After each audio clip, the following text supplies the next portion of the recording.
ഒരു അമേരിക്കൻ പ്രസിഡന്റിന്റെ ചരിത്രത്തിലെ തന്നെ രണ്ടാമത്തെ ബ്രിട്ടൻ വിസിറ്റ്. ആഡംബരത്തിന്റെയും രാജകീയ പ്രോട്ടോക്കോളിന്റെയും ചട്ടക്കൂടിനപ്പുറം യുദ്ധകാല പിന്തുണയുമായി ബന്ധപ്പെട്ട ഒരു ഗൗരവമായ രാഷ്ട്രീയ സന്ദേശമായി ഈ സന്ദർശനത്തെ വ്യാഖ്യാനിക്കാം. റഷ്യ യുക്രൈൻ യുദ്ധത്തിൽ രക്ഷകനാകാൻ ചാൾസ് രാജാവ് രംഗത്തോ? ട്രംപിന്റെ സന്ദർശനം ഒരു തുറുപ്പുചീട്ടായി മാറുമോ?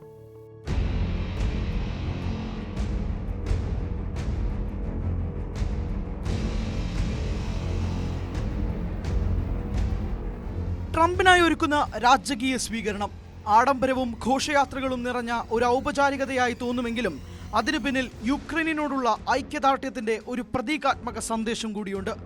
വിരുന്ന് സൽക്കാരം, സ്റ്റേറ്റ് ഡൈനിങ് റൂമിലെ ഉച്ചഭക്ഷണം, വൈറ്റ് ടൈ സ്റ്റേറ്റ് വിരുന്ന് തുടങ്ങിയ പരിപാടികൾക്കൊപ്പം യുക്രൈനിന് പിന്തുണ നൽകുന്നതിനുള്ള ചർച്ചകൾക്കും ഇതൊരു വേദിയാകാം. ചാൾസ് രാജാവിന്റെ ഈ നടപടിയെ അധികാരത്തിന്റെ തുടർച്ചയും യുദ്ധകാലത്ത് ഒരു ജനതയുടെ ന്യായമായ പോരാട്ടത്തെ പിന്തുണയ്ക്കാനുള്ള ഉത്തരവാദിത്വവുമായി വിലയിരുത്താം.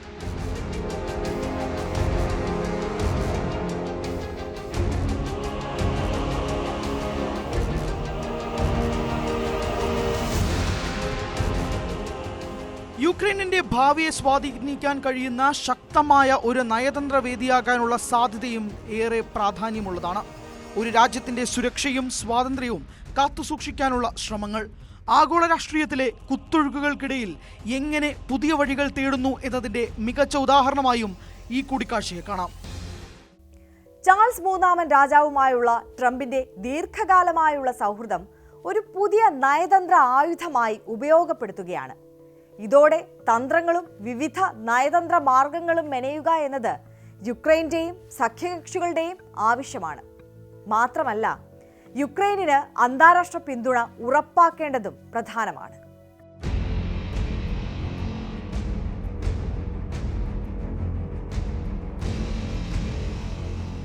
ബ്രിട്ടീഷ് രാജാവ് ചാൾസ് മൂന്നാമൻ യുക്രൈനോടുള്ള തന്റെ സഹാനുഭൂതിയും പിന്തുണയും പലപ്പോഴും നേരിട്ട് പ്രഖ്യാപിച്ചിട്ടില്ല. പക്ഷേ പലപ്പോഴായി യുക്രൈനോടുള്ള അനുഭാവം പ്രകടിപ്പിച്ചിട്ടുണ്ട്. യുക്രൈൻ പ്രസിഡന്റ് വ്ളാഡിമിർ സെലൻസ്കിയുമായുള്ള ചാൾസ് രാജാവിന്റെ അടുപ്പം സമാധാന ചർച്ചകൾക്ക് പ്രേരകമായി തീരാമെന്നും കരുതുന്നു. ഓവൽ ഓഫീസിൽ സെലൻസ്കിയോട് ട്രംപ് കാട്ടിയ അനാദരവ് പിന്നീട് യുക്രൈനിന് വലിയ വെല്ലുവിളി ആയപ്പോൾ രാജാവിന്റെ പിന്തുണയോടെ പുതിയൊരു തന്ത്രപരമായ വഴി കണ്ടെത്താൻ സാധിച്ചേക്കുമെന്ന പ്രതീക്ഷയും ഇതോടെ ഉയരുകയാണ്. അതോടൊപ്പം യുക്രൈന്റെ ഏറ്റവും വലിയ വെല്ലുവിളി അമേരിക്കയുടെ പിന്തുണ തുടർന്ന് നിലനിർത്തുക എന്നതാണ്. രാജാവിന്റെ പിന്തുണയോടെ ഇത് സാധ്യമാകുമോ എന്ന് കണ്ടറിയേണ്ടതുണ്ട്.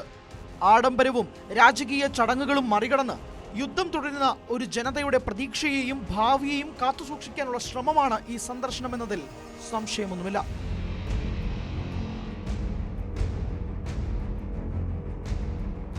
അതേസമയം US പ്രസിഡന്റ് ഡൊണാൾഡ് ട്രംപിന്റെ നികുതി ഭീഷണി അടുത്ത തലങ്ങളിലേക്ക് പോവുകയാണ്. ഇത്തവണ ട്രംപിന്റെ വാക്കുകളിൽ നാറ്റോ രാജ്യങ്ങളും ഉൾപ്പെടുന്നു. നാറ്റോ രാജ്യങ്ങൾ റഷ്യയിൽ നിന്ന് എണ്ണ വാങ്ങുന്നത് നിർത്തണമെന്നും ഈ നടപടി തുടരുന്ന ചൈനയ്ക്ക് മേൽ 100% നികുതി ചുമത്തണമെന്നുമാണ് ആവശ്യം. എന്നാൽ ഇന്ത്യയുടെ പേര് ട്രംപ് പരാമർശിക്കുന്നില്ലെന്നതും ശ്രദ്ധേയമാണ്. താൻ പ്രസിഡന്റ് ആയിരുന്നെങ്കിൽ റഷ്യ യുക്രൈൻ യുദ്ധം തന്നെ ഉണ്ടാകില്ലെന്നായിരുന്നു ട്രംപിന്റെ മുൻ വാക്കുകൾ. എന്നാൽ പഠിച്ച പണി 18 പയറ്റിയിട്ടും ഈ യുദ്ധം അവസാനിപ്പിക്കാൻ അദ്ദേഹത്തിന് സാധിക്കുന്നില്ല. ഇത് അദ്ദേഹത്തിന് ഉണ്ടാക്കുന്ന ക്ഷീണം ചെറുതല്ല. പല രാജ്യങ്ങളും ഇപ്പോഴും റഷ്യയുമായി ഇടപാടുകൾ തുടരുന്നതാണ് ഇതിന് കാരണമെന്നാണ് ട്രംപിന്റെ വിശദീകരണം.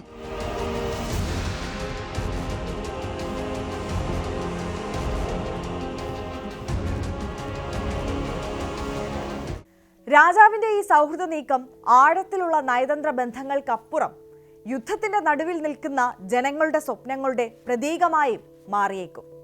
പക്ഷേ ട്രംപിന്റെ മനസ്സ് മാറ്റുമോ?